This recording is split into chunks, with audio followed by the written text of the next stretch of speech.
केला बेचने वाली चुड़ैल। एक बार की बात है, जादूपुर नाम के एक गांव में करतब दिखाती एक औरत एक रेड्डी के लिए गांव में आती है। आइए आइए मेहरबान कदरदान, खाइए रोहड़ा के ताजे ताजे केले, कभी खाए नहीं होंगे ऐसे केले, पीले पीले केले खाइए। ये कहकर रोहड़ा हाथों में 4 केले लिए उन्हें सर्कल में जोर जोर से हवा में उछालती हुई करतब दिखाती है, जिसे देखकर आसपास के सारे बच्चे अपने अपने मम्मी पापा से उस औरत के पास जाने की जिद करने लग जाते हैं। पापा ऐसा तो सर्कस में बॉल से होता है ना, ये आंटी तो केले से कर रही है, चलिए ना पापा देखते हैं। रोहड़ा एक पतली सी तार पर चलती हुई केलों से करतब दिखाती है। आते जाते सभी लोग बाहर रुककर उसके करतब देखते हैं और वाहवाही करते नहीं थकते। जैसे ही एक आदमी पास आकर उसे पैसे देने लग जाता है, तब वो कहती है, अरे नहीं नहीं साहब, मैं करतब तो बच्चों के मन को बहलाने के लिए करती हूँ, धंधा तो मेरा केले का है। पीछे देखो मेरी रिड्डी, जो भी मेरे केले खाएगा मेरी तरह चुस्त दुरुस्त और तंदुरुस्त हो जाएगा। पता चलता है क्या कि मेरी उम्र 55 की है। अरे पर ऐसे ठंड के मौसम में कोई केला क्यों खाएगा? ये ऐसे वैसे केले नहीं है साहब, ये शरीर में गर्मी देते हैं, ठंड को दूर भगाए, जो भी रोहिणा के केले खाए। पापा अगर मुझे केले नहीं मिले तो मैं घर नहीं जाऊंगी।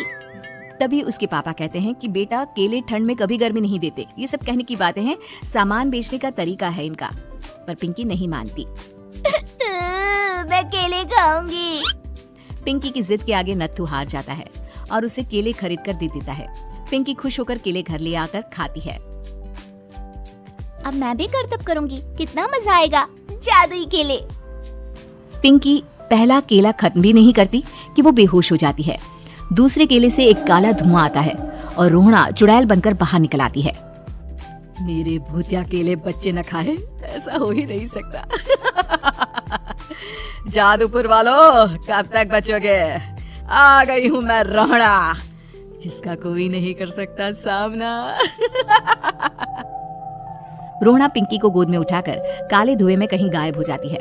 शाम के वक्त नत्थू घर लौटता है और पिंकी को घर में ना पाकर उसकी माँ से कहता है, माँ पिंकी कहाँ है?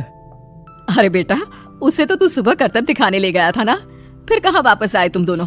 मुझे लगा तू उसे अपने साथ मंडी ले गया होगा। हे भगवान, मेरी बच्ची कहाँ गई? मैं उसे घर ही तो छोड़कर गया था। माँ नत्थू गांव के घर कोने में अपनी बेटी को ढूंढता है, पर उसे वो कहीं नहीं मिलती। परेशान होकर आके रो रो कर नत्थू हिम्मत हार कर घर लौट आता है। अगली सुबह रोहड़ा फिर से करतब दिखाने आती है और इस बार पिंकी की तरह रोनी केले खरीद लेता है। 50 रुपए दिए थे पापा ने, सारे पैसों की मैंने केले खरीद लिए हैं।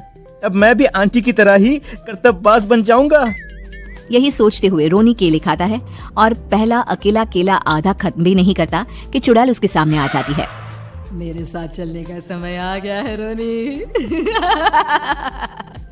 ये तो बस शुरुआत है, अब इस गांव के सारे बच्चे धीरे धीरे मेरे कब्जे में होंगे, एक बच्चा भी नहीं बचेगा। ये कहकर रोना रोनी को गोद में लेकर काले धुएं में अदृश्य हो जाती है। इसके बाद हर रोज गांव में से कोई ना कोई बच्चा गायब होता, पर ऐसा क्यों हो रहा है किसी को भी समझ में नहीं आ पा रहा था। रोज की तरह अपनी बेटी पिंकी की तलाश में नत्थू गांव के एक तालाब के पास बैठा रो रहा था। कहाँ गई मेरी पिंकी? शकुंतला के जाने के बाद एक वही तो मेरा सहारा थी।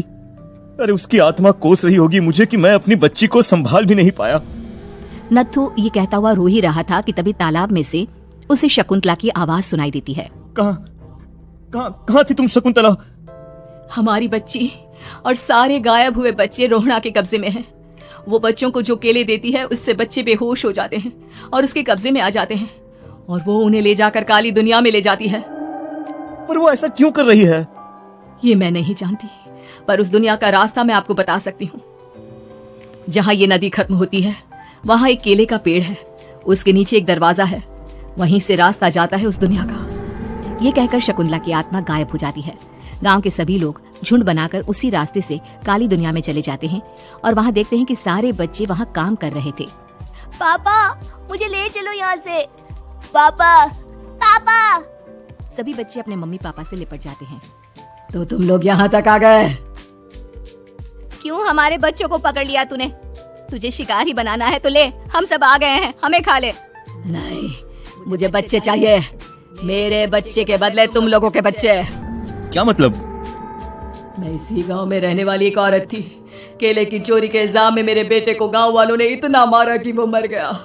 उसी दिन मैंने ठान लिया कि गांव वालों का भी वही हाल करूंगी। कुछ दिन बाद बेटे के चले जाने के दुख में मैं भी मर गई और मेरी भटकती आत्मा एक चुड़ैल बन गई। और फिर मैंने बदला लिया तुम सबके बच्चे छीनकर।